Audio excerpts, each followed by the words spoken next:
అతను ముందే మాకు కొన్ని షరతులు పెట్టాడు. ఏమంటే తనేమన్నా పడుండాలి. తన మాటకి ఎదురు తిరగకూడదు. పిల్లలు కూడా ఆఖరికి నౌకర్ని పెట్టడు. తనేం చెప్తే అది చెయ్యాలి అంటూ కొన్ని షరతులు పెట్టాడండి. నేను అన్నిటికీ పిల్లల భవిష్యత్తు కోసం ఒప్పుకునే ఉన్నాను ఇప్పటి వరకు. తనకు ఆర్థిక బలం ఉంది, అంగబలం ఉంది. అది చూసుకుని ఈ వీరుడు. అది కాక పురుషుడు పులి అనుకున్నాడు.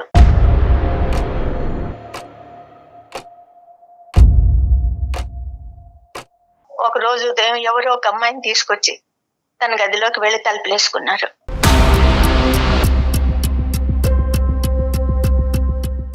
ఎవరి అమ్మాయి? ఎంత వయసు? ఎక్కడ అమ్మాయి? ఎవరో చిన్నమ్మాయి అండి.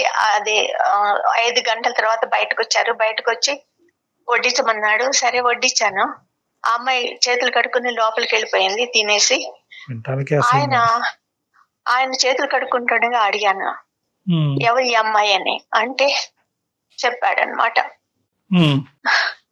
ఒక పేద పిల్ల, వెనక ముందు ఎవరూ లేరు, చిన్నప్పుడే పెళ్లి చేశారు, భర్త అప్రయోజకుడు, అమాయకుడు, ఈమెను ఒంటరి దాన్ని చేసి వెళ్ళిపోయాడు, ఎక్కడికో వెళ్ళిపోయాడు వదిలేసి.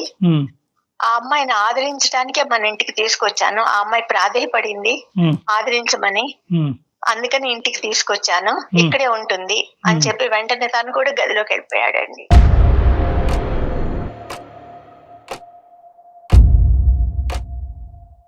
మీరు ఎందుకు యాక్సెప్ట్ చేశారు? మమ్మల్ని వాక్ స్వాతంత్రం లేకుండా చేశాడు కదా ఆయన. ముందరే చెప్పాడు కదా, నేనేం చేస్తే అది చూస్తూ ఉండాలి. చేయటం అంటే ఏంటమ్మా, మీరు వైఫ్ కదా, ఇప్పుడు ఇద్దరు ఈక్వల్ కదమ్మా. అంటూ వన్స్ పెళ్ళంటూ జరిగాక అక్కడ ఆస్తిపాస్తులు ఏముంది కళ్యాణ్ గారు? కానీ దానికి ముందు ఇవి రాకముందు మీ స్థానబలం ఎంత ఉందమ్మా? మీ ఒక భార్యగా మీకు ఎంత ఇంపార్టెన్స్ ఉంది? 3 పిల్లల తల్లిగా మీకు ఎంత ఇంపార్టెన్స్ ఉంది? ఇవి వచ్చే టైంకి 3 పిల్లల్ని కన్నారా లేదా? వచ్చే టైంకి 3 పిల్లలు ఉన్నారండి నాకు. మరి ఆటోమేటిక్ గా మీకు ఉన్న ఇంపార్టెన్స్ ఏంటి? పిల్లలకి అనేటటువంటి మెషిన్ లాగా మీరు మీ పాత్ర, లేదంటే ఒక భార్యగా మీకు స్థానం ఉందా? పిల్లల మీద కూడా అరిసేవాడు, ఏమన్నా అడిగితే అరిసేవాడు. నేనేమన్నా మాట్లాడినా నోరు మూసుకో అని చెప్పేవాడు. 3 పిల్లల్ని కానీ మీకు దిగ్గొట్టాడు మీ నెత్తి మీద మాట్లాడకుండా. అంతే అండి, అలాగే చేశాడు. Right right. మీరేమన్నా చదువుకున్నారమ్మా? నేను డిగ్రీ చేశానండి. ఏం లాభం, అన్ని చేసి వంటింటి కుందేళ్ళని అయిపోయాను, ఇంటికి పని మనిషిని అయిపోయాను. ఒక జైలుకి పరిమితం అయిపోయింది నా బ్రతుకు.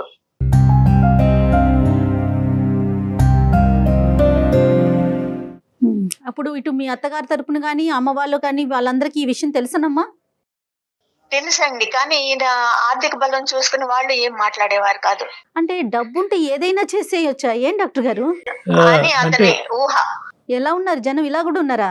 అంటే డబ్బు ఒకటే కాదమ్మా, డబ్బు ఇచ్చేటటువంటి అహంకారంతో పాటు వచ్చే కండబయలం, గుండె ధైర్యం, ఇవన్నీ ఏవైతే ఉన్నాయో మరి ఇతను మరి ఆ వ్యక్తిత్వం ఏంటి అనేది మరి అతనితో మాట్లాడితే మనకు అర్థం అవుతుంది. కానీ ఆ తర్వాత ఈ అమ్మాయితో ఏమైనా ప్రయాణం మీ ఇంట్లోనే కొనసాగిందమ్మా? అక్కడితో ఆ కథ ముగిసి ఆ అమ్మాయి బయటకు వెళ్ళిందా?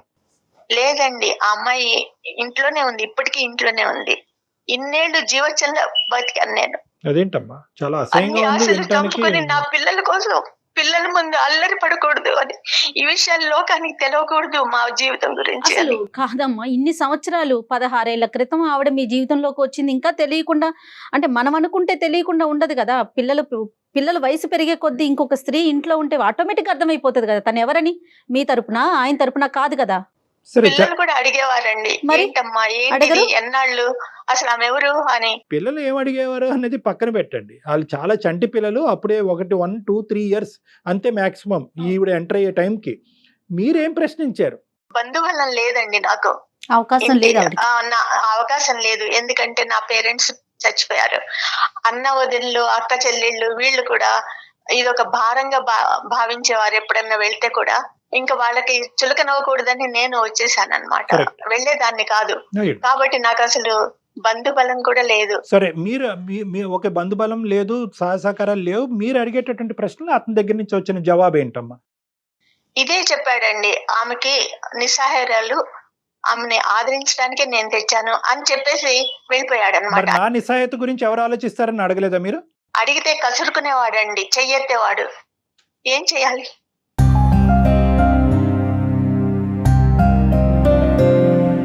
రాదమ్మా, ఇప్పుడు ఆ వ్యక్తి ఎవరైతే కనుక మీతో పాటు వచ్చి 16 సంవత్సరాల పాటు మీ ఇంట్లో ఒక మనిషిగా మీ స్థానానికంటే బలమైనటువంటి స్థానం తీసుకున్నటువంటి ఆ గొప్ప స్త్రీ ఎవరైతే ఉందో ఆవిడ నిజంగా మొదటి నుంచి నిస్సహాయరాలా, లేదంటే ఇక్కడికి వచ్చిన తర్వాత కుటుంబ సభ్యులందరూ కూడా బాయ్కాట్ చేశారా? అసలు ఆవిడ కథ ఏంటి బ్యాక్గ్రౌండ్ లో? ఆవిడకి పెళ్లి చేశారండి, చిన్నప్పుడే పెళ్లి చేశారట. ఆహా. ఆ భర్త అమాయకుడంట. అతను ఆ భర్త అమ్మాయి కూడా అంటే ఈవిడ ఎక్కువ తెలివైందా? సరే చెప్పండి. అప్రయోజకుడంట. ఆహా. అందుకని అసలు వీళ్ళే కొట్టి కొట్టి ఇద్దరు కలిసి, మా ఆయన ఆవిడ కలిసి అది పరిస్థితి. కొట్టి కొట్టి వెళ్ళిపోయేటట్టు చేశారు అతన్ని. రైట్. అంతేగాని అతను వదిలి వెళ్ళిపోలేదు. సో ఇదంతా కూడా ఆ తర్వాత నిస్సారాలు, నేను దాన ధర్మాలు చేసేటటువంటి గొప్ప గుణం ఉన్న వ్యక్తిని ఒక హ్యుమానిటేరియన్ గ్రౌండ్స్ లో ఈవిని తీసుకొచ్చి కాపాడాననేది ఒక కట్టుకథ మాత్రమే. కట్టు కథ మాత్రమే అనిపిస్తుంది నాకు. అట్లా కావాలనే తీసుకొచ్చాడు అనిపిస్తుంది. రైట్. ఓకే. కానీ ఇదంతా నాకు గుండె కోత కదండి. ధైర్యం చేసి మేము ముందుకు వచ్చాను ఈ సమస్యను తీసుకుని. చాలా లేట్ అయిందమ్మా, చాలా ప్రయాణం. మీరు అడిగేటటువంటి ప్రశ్న బహుశా నిలదీసేటటువంటి పూర్తి స్థాయి ఎఫర్ట్ అనేటటువంటిది జరిగిందనేటట్టు నేను అనుకోవట్లేదమ్మా. ఈరోజు పిల్లల వరకు వచ్చింది అంశం, పెళ్ళిళ్ళ వరకు వచ్చింది కాబట్టి మీరు బహుశా మాకు కాల్ చేసి ఉండొచ్చు, ఈమెయిల్ పంపించి ఉండొచ్చు. వాళ్ళిద్దరికి ఏమైనా పిల్లలు ఉన్నారమ్మా? లేరండి, వాళ్ళకి ఏం పిల్లలు పిల్లలు లేరు. లేరు. ఓకే. ఏదో జాగ్రత్తలు తీసుకుని ఉంటారు వాళ్ళు. సో ఈ 16 సంవత్సరాల పాటు మీకు జరిగినటువంటి ప్రయాణంలో మీరు ప్రశ్నించలేక గట్టిగా బిగ్గరగా మాట్లాడలేనటువంటి పరిస్థితి, బయట మీకు ఎవరు హెల్ప్ లేకపోవటం వల్ల కాంప్రమైజ్ అయ్యి తలదించుకుని ముందుకెళ్ళటం తప్ప ఇంకో దారి లేదు అనేది మాకు అర్థమైంది. ఇంటి అవునండి. అవసరాలు, పిల్లలు చదువులకు సంబంధించినటువంటి ఖర్చులు, మీ అవసరాల వరకు అక్కడి వరకు అతను ఏర్పాటు చేయటం అనేది బాగానే జరిగిందా? అంటే అన్ని అవసరాలు తీర్చేవాడు కాదండి. ఏదో రోజు దైనందిన జీవితానికి ఏదేది కావాలో అవి తెచ్చి ఇంట్లో పడేసేవాడు. ఆ సో డబ్బులు కూడా మా చేతికి ఎప్పుడు ఇవ్వలేదు. సో మా మానసికంగా పిల్లలు, నా కూతుళ్ళు సంపాదించిన డబ్బు కూడా అతని చేతుల్లోనే పెట్టాల్సి వచ్చింది. వాళ్ళకి ఆర్థిక స్వాతంత్రం లేదు. ఇంకేమన్నా అలవాట్లు ఉన్నాయమ్మా ఈ మహానుభావుడికి? అంటే తాగటం కానీ ఇలాంటివి ఏమన్నా? లేదండి, ఇది అటువంటి ఒక్కటే. అలవాట్లు ఏం లేదు. వేరే విలాస ఆడవాళ్ళ పురుషుడు. అలవాట్లు, ఈవిడ వచ్చిన తర్వాత, ఈవిడ ఎంటర్ అయిన తర్వాత వేరే ఆడవాళ్ళ అలవాట్లు ఇంటి బయట కానీ? లేదండి, అసలు రూమ్ లో నుంచి బయటకు వస్తే కదా.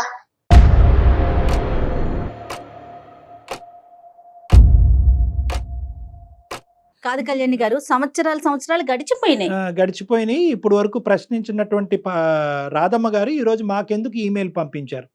అది నేను ఎప్పటికైనా దీనికి సొల్యూషన్ ఉంటుంది మీ దగ్గర అని. రాధమ్మ గారు ఆలోచన కరెక్టే, మీ మాటకు అడ్డొస్తున్నాను. కానీ ఏంటంటే టైం ఇస్ ద ఎసెన్స్ అమ్మ. బహుశా ఇదేంటంటే చాలా లేట్ అయింది, అయినా కానీ మన వంతు ప్రయత్నం మనం చేద్దాం. పిల్లల్ని కనేసాను కాబట్టి నేను తలదించుకుని ముందుకెళ్ళటం తప్ప ఇంకో దారి లేదు అని చెప్పి స్టార్టింగ్లో మీరు వెనకడుగు చేశారు చూడండి, అదే ఈ రోజు మీ మెడ చుట్టుకుంది. పిల్లల మీద ప్రేమ చూపించడండి. నా మీద ప్రేమ అసలు ఎప్పుడో పోయింది, అసలు లేదు ప్రేమ. ఏదో వాడుకున్నాడు తప్ప.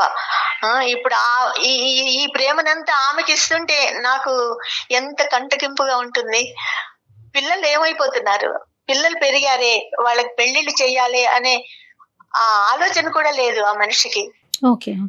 ఇప్పుడు అతనికి ఆలోచన లేదు, అక్కడ ఉన్నటువంటి ఆమెకు సిగ్గు లేదు, మనకు అర్థమవుతుంది. కానీ ఏంటంటే ఈ రోజు అతనితో మాట్లాడటం ఇంపార్టెంటా, ఆవిడతో మాట్లాడటం ఇంపార్టెంటా? మనం అతనితోనే మాట్లాడాలండి. ఆవిడెవరు, ఆవిడ థర్డ్ పర్సనే. కానీ ఈ రోజు ప్రైమరీ పర్సన్ అయిపోయింది, ఇంపార్టెంట్ పర్సన్ అయిపోయింది. మీకంటే బలమైనటువంటి స్థానంలో నిలబడి ఇంటినే శాసించే కెపాసిటీలో ఉంది. ఆవిడ థర్డ్ పర్సన్ కావద్దు, ఆవిడ ఫస్ట్ పర్సన్. సరే, ఆవిడ పక్కన పెడదాం. మీ అబ్బాయి ఏమంటున్నాడు? ఎందుకంటే తండ్రి తర్వాత స్థానం ఆ అబ్బాయిదే కాబట్టి ఆ అబ్బాయి ఈ మనిషిని నిలదీసే కెపాసిటీలో లేదా? ఇంకా అబ్బాయి ఏం చేస్తాడండి, ఏమన్నా కొంచెం ఎదురు తిరిగాడంటే కొట్టడం, లేకపోతే 2-3 రోజుల దాకా వాళ్ళకి పనిష్మెంట్. ఇప్పుడు మా ద్వారా మేము ఒక సలహా సూచన ఇవ్వటం ద్వారా ఈవిడ్ని ఇంట్లోంచి బయటకు పంపించటం అనేటటువంటిది ఎంతవరకు సాధ్యపడుతుంది అని మీరు అనుకుని మాకు చేశారమ్మా. అది సాధ్యమా అసాధ్యమా? నెంబర్ 1. నెంబర్ 2 ఏంటంటే ఈరోజు ఆవిడని అక్కడే ఉంచండి అని మేమైతే మా నోటితో మేము చెప్పలేము. ఎవరైనా కూడా, ప్రపంచంలో ఎవరైనా కూడా ఇది ఇల్లీగల్, ఇదేంటంటే మనందరం ఖండిస్తాం. ఓకే. సుప్రీంకోర్టు ఈ సెక్షన్ తీసేసి పెళ్లి కాకపోతే పెళ్లి అయిందమ్మా, వాళ్ళు పెళ్లి చేసుకున్నారా అమ్మా? చేసుకోలేదండి, తెచ్చి ఉంచుకున్నాడు అంతే. తెచ్చి ఉంచుకున్నాడు కాబట్టి ఒకసారి ఆయనతో మాట్లాడే ప్రయత్నం చేద్దామమ్మా. మరి అంటే మీ ఎక్స్పెక్టేషన్ ఏంటంటే, ఒకటమ్మా, మేము అతనితో మాట్లాడే ముందు మీ ఎక్స్పెక్టేషన్ మాకు క్లియర్ కట్ గా కావాలి. ఈరోజు 16 సంవత్సరాల పాటు ఈ మొక్క పెద్ద మానయింది, ఓకే. దీన్ని తుంచటం అనేటటువంటిది అందమైన జీవితంలో ఉండే మా ఇద్దరికి సాధ్యపడుతుందా లేదా? నంబర్ 1. నంబర్ 2 అది కాదండి నా ఉద్దేశం. ఆవిడ ఇక్కడ ఉండి చచ్చేంత వరకు ఇక్కడే ఉన్నా, నేను చనిపోయేంత వరకు ఆవిడ ఇక్కడ ఉన్నా కూడా పిల్లలకి సంబంధించినటువంటి బాధ్యతాయుతమైన రోల్ తండ్రిగా అతను పాత్ర పోషించగలిగితే కనుక నేను సంతృప్తి చెందుతాను అనే ఉద్దేశంతో చేశారా? ఈ రెండిట్లో ఏది? అవునండి. పిల్లల్ని పోషించగలడు.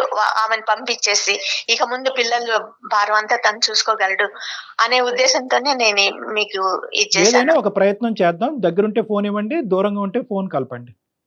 మరొకసారి ఆయనకి కనెక్ట్ చేస్తారండి? తప్పకుండా అండి. ఒక్క నిమిషం అండి. మీరు మాట్లాడే వ్యక్తి మీ కాల్ ని హోల్డ్ లో పెట్టారు. దయచేసి లైన్ లో వేచి ఉండండి.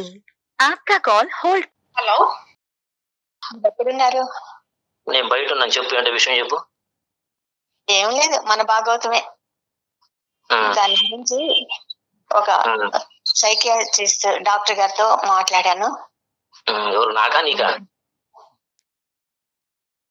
ఇద్దరికి. ఏమైంది? నీకేమైంది? నాకేం కాలేదే. నీకేం కాలేదని నువ్వు అనుకుంటున్నావు.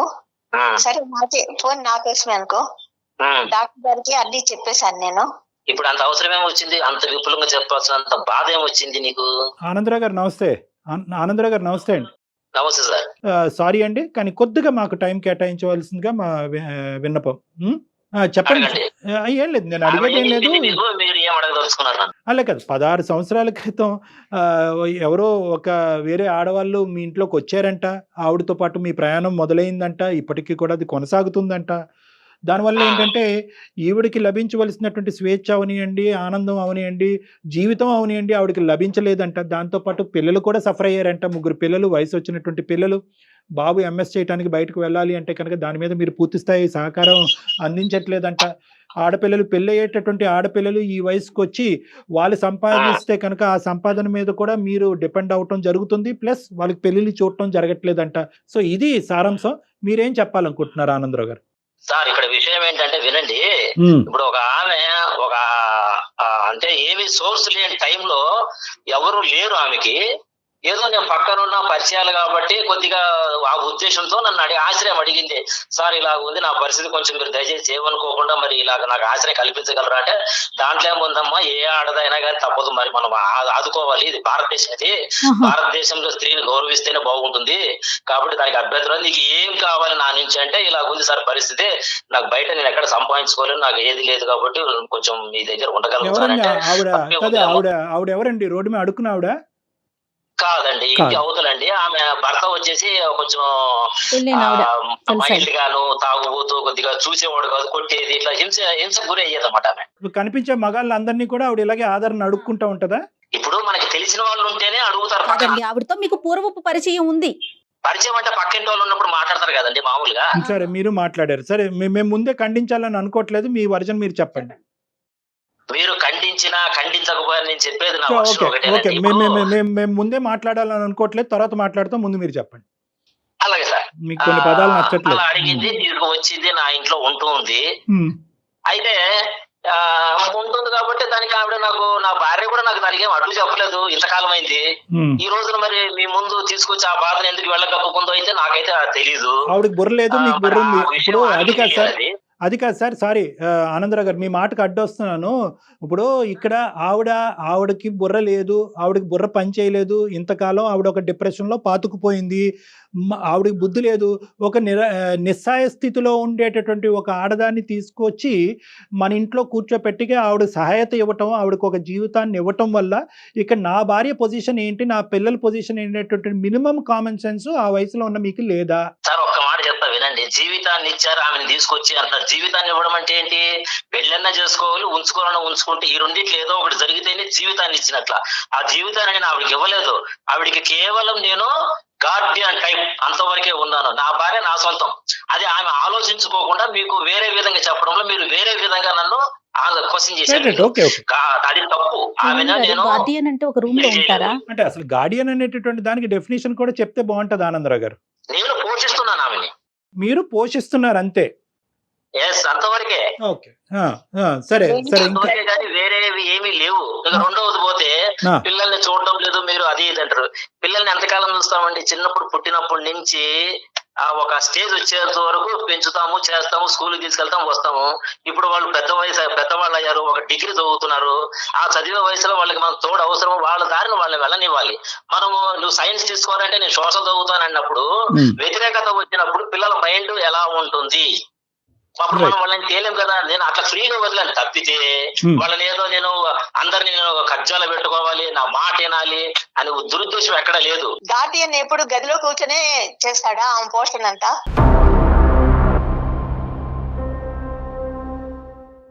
తండ్రిగా బాధ్యతలు ప్రతి ఒక్కరికి ఉంటాయండి. ఆడపిల్ల మీద ఉంటది, మగపిల్లవాడి మీదుగా ఉంటది. అందరి మీద, భార్య మీద కూడా బాధ్యత ఉంటది. బాధ్యత లేకుండా ఏ మొగుడు ప్రవర్తించడు. కాకపోతే వీళ్ళు అర్థం చేసుకునే విధానాలు వేరున్నాయి. బాధ్యత లేదు, పిల్లల్ని చదివించలేదు అనేసి. నేను చిన్నప్పటి నుంచి మరి ఎవరు కట్టారండి ఫీజులు? వాళ్ళని బాగా నూరి పోసింది వాళ్ళ మెదడులోకి, నాన్నిట్లా అని. ఆయన చెప్పేదంతా డ్రామా, అదేం కాదు. తీసుకొచ్చాడు, గదిలోకి వెళ్ళాడు. 16 ఏళ్ల నుంచి ఇది జరుగుతూనే ఉంది. ఏ గదిలోకి వెళ్ళాడమ్మా? ఏ గదిలోకి వెళ్ళాడు? ఎవరు గదిలోకి వెళ్ళాడు? ఏం చేశాడు ఆ గదిలో? మా మాస్టర్ బెడ్రూమ్ లోకి వెళ్ళాడండి. ఇవాళ వరకు నేను ఆ రూమ్ లో అడుగు పెట్టలేదు. ఈ అమాయకత్వమే కదా తల్లి ఇక్కడ దాకా తీసుకొచ్చింది. ఆనందరావు గారు, గార్డియన్షిప్ అంటే మాస్టర్ బెడ్రూమ్ లో ఈవిని బయటకు నెట్టేసి ఆవిడతో పాటు ఉండటాన్ని గార్డియన్షిప్ అంటారా? ఏమో, నాకు ఫస్ట్ టైం ఈ గార్డియన్షిప్ యొక్క మీనింగ్ తెలిసింది ఇంతకాలం నేను 20 సంవత్సరాలు చదువుకున్న తర్వాత. సార్ ఇప్పుడు ఆమె ఒక మాట ఉపయోగించింది, డ్రామా అని. మరి అది కూడా తలుపేసుకుని కూర్చొని కూడా డ్రామా అవ్వచ్చు కదా. డ్రామా సంగతి పక్కన పెట్టండి. ఈ బెడ్రూమ్ లో వేరే స్త్రీకి అసలు స్థానం ఎందుకు? ఆవిడ ఉండవలసినటువంటి అవసరం ఏముంది? నిరాశ్రయాలైనటువంటి ఒక స్త్రీకి బెడ్రూమ్ లోకి తీసుకొస్తేనే ఆశ్రయమా? ఇప్పుడు బెడ్రూమ్ అంటే వేరే రూమ్ మనం కట్టించలేం కదా సార్. అందుకని భార్య ఉండాల్సిన ప్లేస్ లో ఎవరినో తీసుకొస్తానంటారు ఏంటండి బాబు మీరు? ఆవిడ మీ బెడ్రూమ్ లో పెట్టి ఈవిని బాత్రూమ్ ఇచ్చారు ఈవిడికి? నేను బాత్రూమ్ ఎవరికి ఇవ్వనట్లా, ఒక భర్తగా ఆ పని చేయను కదా. మరి ఏం చేశారు? హింసించకూడదు. మరి ఏం చేశారు? మొదటి ప్రిఫరెన్స్ భార్యకే ఇస్తారు. ఏ భర్త అయినా కానీ, ఎంత తాగుబోతైనా, ఎంత వ్యభిచారి అయినా కానీ, ఎంత తిరుగుబోతైనా కానీ, కట్టుకున్న పిల్లలకి ఇచ్చిన తర్వాత రెండో వాళ్ళు ఎవరున్నా కానీ వాళ్ళకి మనము కొంతవరకు న్యాయం చేయాల్సి వస్తుంది. ఫస్ట్ న్యాయం ఎవరు చేస్తామో? భార్య, పిల్లలకి చేస్తాము. కానీ వీళ్ళు అర్థం చేసుకోకుండా ఒక ముసుగేసి అని మీకేదో చెప్పేశారు. ఒకటి ఆనందరావు గారు, మాకేదో చెప్పేస్తే మేము నమ్మేయటానికి మేమేమి ఇక్కడ చెవులో పువ్వులు పెట్టుకోలేదు. మేము చెప్పేది ఒకటే అంశం, భార్యకి బెడ్రూమ్ లో ఇవ్వనటువంటి స్థానం వేరే స్త్రీకి ఎందుకు ఇచ్చారు? దాన్ని మీరు కూడా ఒప్పుకుంటున్నారు కదా? కాదండి, ఆవిడ బయట ఉంది, ఈవిడ బెడ్రూమ్ లో ఉందన్నది మీరు ఒప్పుకుంటున్నారా లేదా? స్త్రీని బెడ్రూమ్ లోకి తీసుకెళ్తారా? ఇదేం సంస్కృతి అండి బాబు? తీసుకెళ్తాం కాదు, 16 సంవత్సరాల పాటు అక్కడే ఉంచారు. పిల్లలతో పాటు ఉంచొచ్చు కదా, ఇంకా వేరే రూమ్ లేదా? మేడం, ఈమెని వేరే రూమ్, ఆమెని వేరే రూమ్ లోనే పెట్టాము. ఇద్దరికి రూమ్లే ఉన్నాయి. ఎవరు బయట హాల్లో పడుకోవట్లేదు. ఈవిడ నేను బయట ఉన్నానంటే ఇంటి బయట ఉందా లేకపోతే ఎక్కడుంది? దానికి రావాలి కదా. మాస్టర్ బెడ్రూమ్ లో పెట్టినాము అని అంటున్నారు. ఆనందరావు గారు, మీ ఇంట్లో ఎన్ని రూమ్స్ ఉన్నాయి, ఏ రూమ్స్ లో ఎంతమంది ఆడవాళ్ళు ఉన్నారన్నది మాకు అక్కర్లేదు ఆ లెక్క. గానీ మేమేం జనాభా లెక్కలు రాసుకునే వాళ్ళం కాదు. ఇక్కడ ఆవిడతో ఎవరైతే ఈ సోకాల్డ్ గార్డియన్ అనేటటువంటి ఆడపిల్లతో మీరు జాలి చూపించి ఇప్పుడు వరకు మీరు ప్రయాణం చేసినటువంటి ఆడపిల్లతో మీకు ఎటువంటి సంబంధం ఉంది అనేది క్లియర్ కట్ గా చెప్పేసేయండి. వద్దులేండి, మేము అంత పాపం చేయండి. 16 ఏళ్ల నుంచి మమ్మల్ని ఏం చూడలేదండి ఆయన. పిల్లలకి తండ్రి ప్రేమ దక్కిందా? నాకు భర్త ప్రేమ దక్కిందా? ఏమి దక్కలేదు. ఆయన ఏదో చెప్తున్నాడు, నాకు భార్య ముఖ్యం అది ఇది అని. 16 ఏళ్ల నుంచి భార్య ముఖ్యం కాక ఇవాళ డాక్టర్ గారి ముందు భార్య ముఖ్యం అయిందా? 16 ఏళ్ల నుంచి ఆమెతోనే గడిపాడు. పగలు రాత్రి అసలు ఏ టైంలోనూ బయటకు వచ్చేవాడు కాదు, భోజనానికి తప్ప.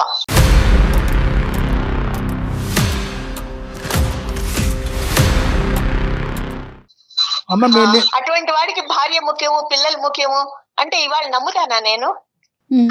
ఏమి లేదండి, ఇదన్నీ కట్టుకథలు.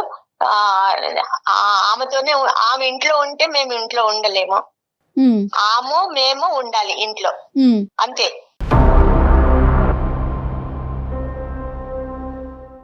నేను ఒక ప్రశ్న అడుగుతాను, 16 సంవత్సరాల పాటు మీరు ఎందుకు నోరు మూసుకుని ఊరుకున్నారు? మా నోళ్ళు మూసేశాడండి ఆయన. తీసుకొచ్చి ఇంట్లో పెట్టుకుంటే ఆయన మూయటం ఏంటమ్మా? మీరు నిలదీయకపోవటం అనేటటువంటిది ఆ మనిషికి 3 కొమ్ములు రావడానికి ఒక ప్రధానమైనటువంటి అంశం, అవునా కదా? లైన్ లో ఉన్నాడు ఆ రోజు ధైర్యం లేక, మాకు వాక్ స్వాతంత్రం లేక నాకు వెనక ముందు ఎవరు లేక నా పిల్లల్ని నేను జీవితం లాగా బతికాను. ఉన్నారా ఇన్నాళ్ళు బతికాను. అతను ఆనందరావు గారు అదే లైన్ లో ఉన్నారా? టైంలో బతికానండి. ఆనందరావు గారు సార్ చెప్పండి. ఏం చెప్తామండి బాబు, ఫైనల్ గా ఆవిడ ఏం కోరుకుంటున్నారో ఒక్కసారి అడిగి దాన్ని బట్టి ఈ సమస్యకు ఒక కంక్లూజన్ అంతే. చెప్పడానికి ట్రై చేద్దాం. ఏమ్మా ఏం కోరుకుంటున్నారు తల్లి మీరు? నేను ఒకటే కోరుకుంటున్నానండి, పిల్లలు పెద్దవాళ్ళు అయ్యారు, వాళ్ళకి పెళ్లిళ్ళు అయితే ఈ కంపంతా బయట వాళ్ళు కూడా చూస్తారని నాకు లోపల బాధగా ఉంది. అది ఎవరికి తెలియకూడదు అనుకుంటే ఆ అమ్మాయిని పంపించేయండి. ఉంటే ఆ అమ్మాయి ఉండాలి, లేకపోతే మేము ఉండాలి. ఆ అమ్మాయిని పంపించిన పరిస్థితిలో నేను నా పిల్లల్ని తీసుకుని బయటకు వెళ్ళిపోతాను.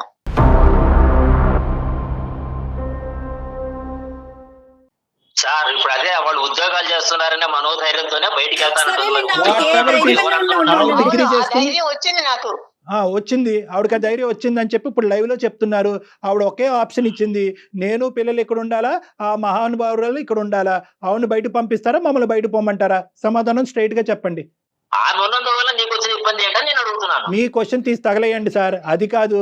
ఆవిడ ఈవిడ డాక్టర్ గారు ఎన్ని ఇబ్బందులు ఉన్నాయో ఈ 16 ఏళ్ల నుంచి నేను భరించాను. ఆయనతో పాటు ఆవిడ చాకరీ కూడా నేనే చేశాను. ఆవిడేమి ముట్టుకునేది కాదు, బట్టలు కూడా ఉతికాను. ఆవిడ అంత పిచ్చి పనులు చేశాను నేను.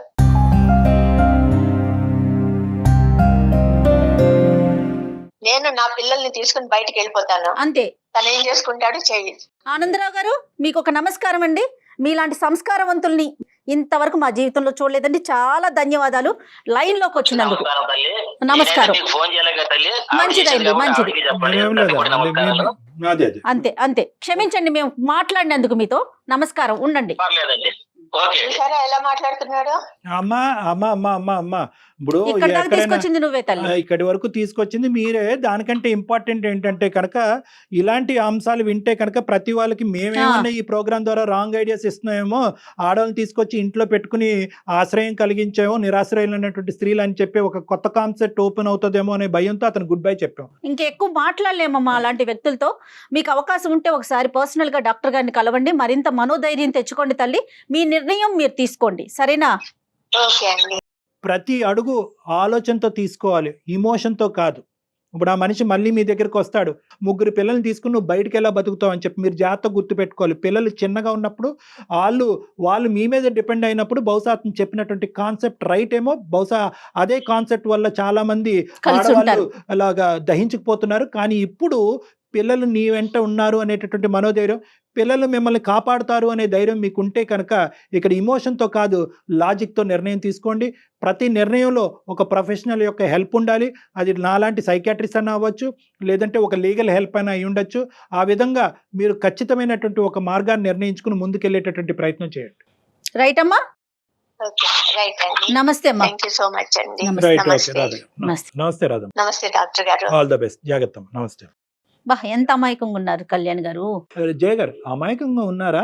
వాళ్ళని అలా అమాయకంగా ఇలా మౌల్డ్ చేస్తారా? నాకు ఒక్కటే అర్థం కావట్లేదండి. ఈ కాన్సెప్ట్ విన్న దగ్గర నుంచి, మెయిల్ చూసిన దగ్గర నుంచి, అంటే ఆర్థిక స్వాతంత్ర్యం లేకపోతే పార్ట్నరు ఏం చేసినా పడాలా? నో, అది ఏంటి? ఇప్పుడు ఆమె చెప్పేది అదే కదా. ఆర్థిక స్వాతంత్ర్యం, financial dependency or independency is in our brain. ఈ దరిద్రం చూసేదానికంటే నా మటుకు నేను మరుతాను. లేదంటే 1 year అవకాశమే, 2 years అవకాశమే, 3 years అవకాశమే, 16 సంవత్సరాల అవకాశాలు ఇస్తారా?